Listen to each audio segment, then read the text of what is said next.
Hello friends, welcome to my channel study with Shruti. इस video में हम डिस्कस करेंगे टाइप्स ऑफ क्लाइंट रिकॉर्ड्स।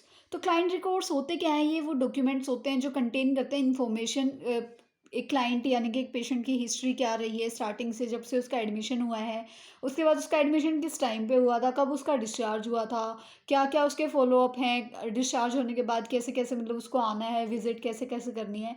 तो जो ये सारी इन्फॉर्मेशन कलेक्ट करके रखता है, जिसमें ये सारी इन्फॉर्मेशन होती हैं, वो होता है क्लाइंट का रिकॉर्ड। ठीक है। तो ये एक जो है साइंटिफिक और लीगल जो है ये एक डॉक्यूमेंट होता है। क्लाइंट रिकॉर्ड के अंदर सारे एविडेंसेस होते हैं उसके ट्रीटमेंट के रिगार्डिंग, उसकी केयर के रिगार्डिंग। जब भी क्लाइंट का जो है हॉस्पिटल में वो रहता है तो उसको कैसा कैसा ट्रीटमेंट, क्या केयर जो है प्रोवाइड की गई है, वो सारा जो है उसके रिकॉर्ड के अंदर होता है। रिकॉर्ड जो है ये प्रमोशन करता है हेल्थ का और केयर का। पीछे हमने पढ़ा है कि कैसे अगर रिकॉर्ड्स और रिपोर्ट्स होते हैं तो वो कैसे हर एक चीज़ में हमें हेल्प करते हैं। उसके बाद हम देखते हैं कि जो क्लाइंट के रिकॉर्ड्स होते हैं वो डिफरेंट टाइप्स के होते हैं। टाइप्स ऑफ क्लाइंट रिकॉर्ड्स जो है वो 4 टाइप के होते हैं: वार्ड्स के record, nursing records, educational records और एडमिनिस्ट्रेटर रिकॉर्ड्स। तो हम अपने हर एक वीडियो में जो है हम अलग अलग करके पढ़ेंगे। तो सबसे पहले हम पढ़ते हैं वार्ड रिकॉर्ड्स। वार्ड रिकॉर्ड्स में क्या आता है? पेशेंट क्लिनिकल रिकॉर्ड सबसे पहला। इसमें क्या होता है? ये जो भी पेशेंट की आउटडोर या इंडोर जो भी पेशेंट की मतलब जो होती है रिकॉर्ड जो होता है उसके क्लिनिकल के रिगार्डिंग, कि एक पेशेंट जो है क्लिनिक में गया, उसका उसने अपनी डिटेल्स दी, उसका जो भी डेमो बायोग्राफिकल डाटा है वो सारा फिल हुआ। ठीक है। कब वो गया, कब उसकी फर्स्ट विजिट थी, कब वो ओपीडी में आया है, कब उसका चेकअप हुआ है, जो वो सारा क्लिनिकल रिकॉर्ड है वो होता है इसमें। उसके बाद आता है डॉक्टर्स प्रिकॉशन शीट। ठीक है।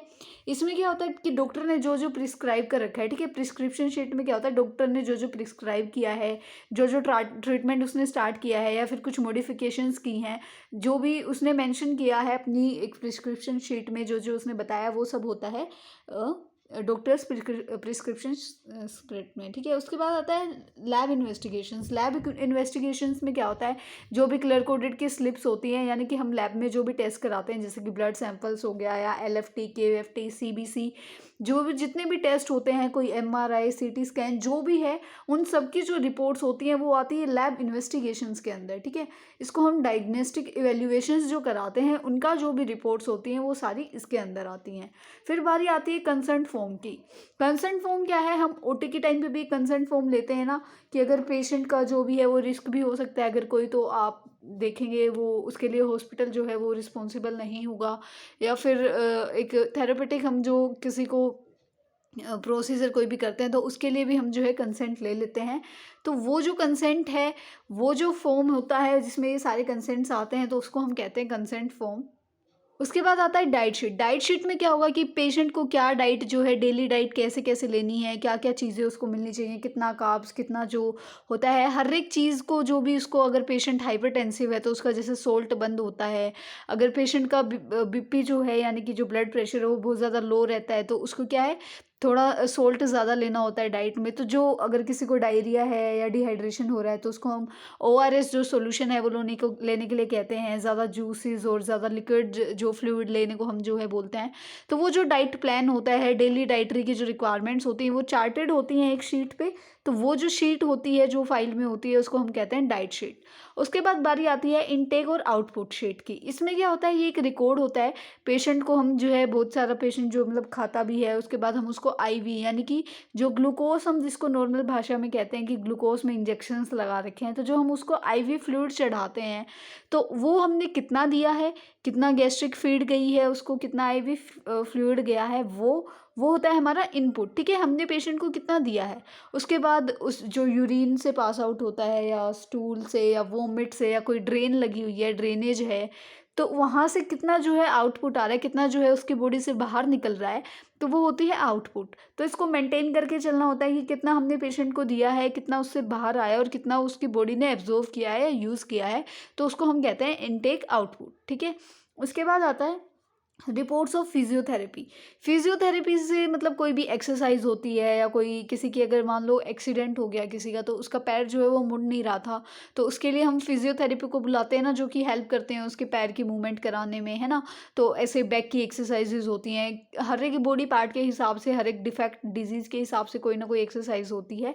तो वो एक्सरसाइज कैसे किया कराई जा रही हैं, क्या उनका इफेक्ट है, कितना ऑक्यूपेशनल थेरेपी या फिर जो डाइवर्जन हो रहा है, तो उसके रिलेटेड जो शीट होती है जो हमें बताती है कि कितना असर है हमारी फिजियोथेरेपी का और कितना नहीं है, क्या एक्सरसाइजेज हैं, क्या वर्क कर रही हैं, क्या नहीं कर रही हैं।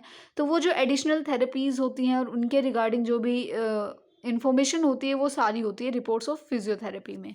उसके बाद आता है इंस्ट्रक्शंस बुक। इंस्ट्रक्शंस बुक में क्या आता है, इस बुक में जो है पेशेंट का रिकॉर्ड होता है, जिसमें क्या होता है स्पेशल इंस्ट्रक्शंस होती हैं। यानी कि पेशेंट अगर कंप्लेन कर रहा है एब्डोमिनल पेन के लिए तो डॉक्टर ने उसको प्रिस्क्राइब किया है सर्जरी के लिए, ठीक है। तो उसमें क्या होगा कि वो एक अलग से इंस्ट्रक्शन है ना, कोई स्पेशल इंस्ट्रक्शंस है, वो डेली ट्रीटमेंट के रिगार्डिंग नहीं है, ठीक है। एक स्पेशल इंस्ट्रक्शन है कि पेशेंट का क्या है, ऑपरेट होना है, इसकी सर्जरी होनी है।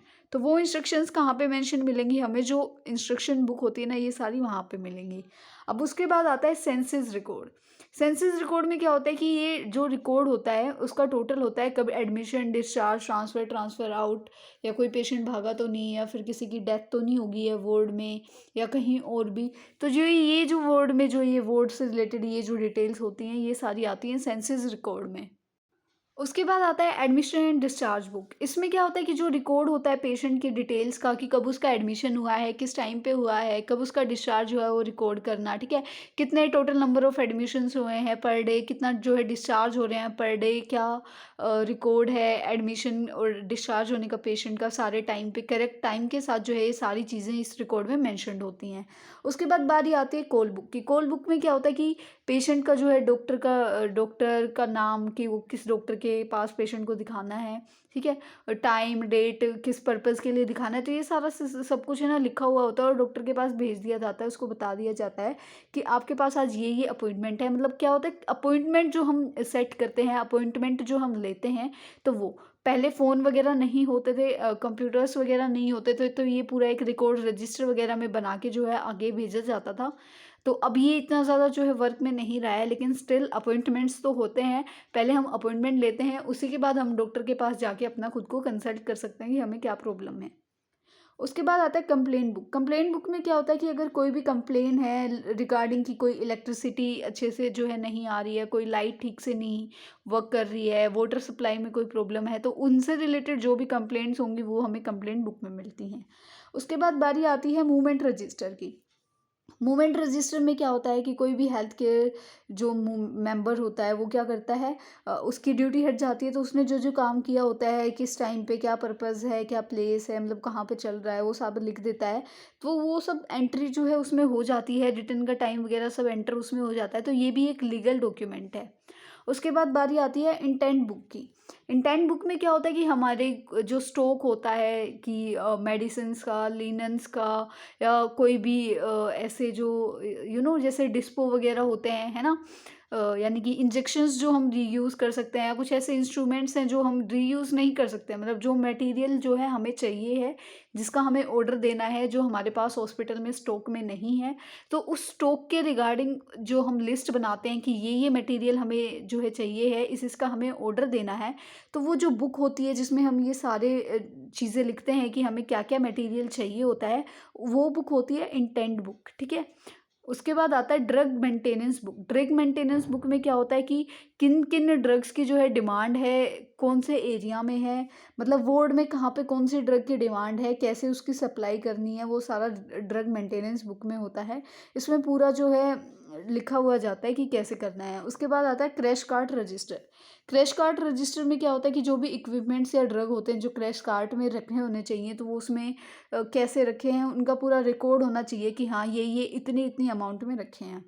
उसके बाद आता है डेथ रजिस्टर। डेथ रजिस्टर में क्या होता है कि वार्ड में अगर हॉस्पिटल में रहते हुए वार्ड में अगर किसी पेशेंट की डेथ हो जाती है तो क्यों हुई है, ठीक है, सब कुछ उसमें इंक्लूड होता है, कब, कैसे, क्यों हुआ है, और वो सारी चीज़ें जो हैं रजिस्टर में मेंटेन्ड होती हैं कि कैसे जो है पेशेंट की डेथ हुई है, तो उसको हम कहते हैं डेथ रजिस्टर।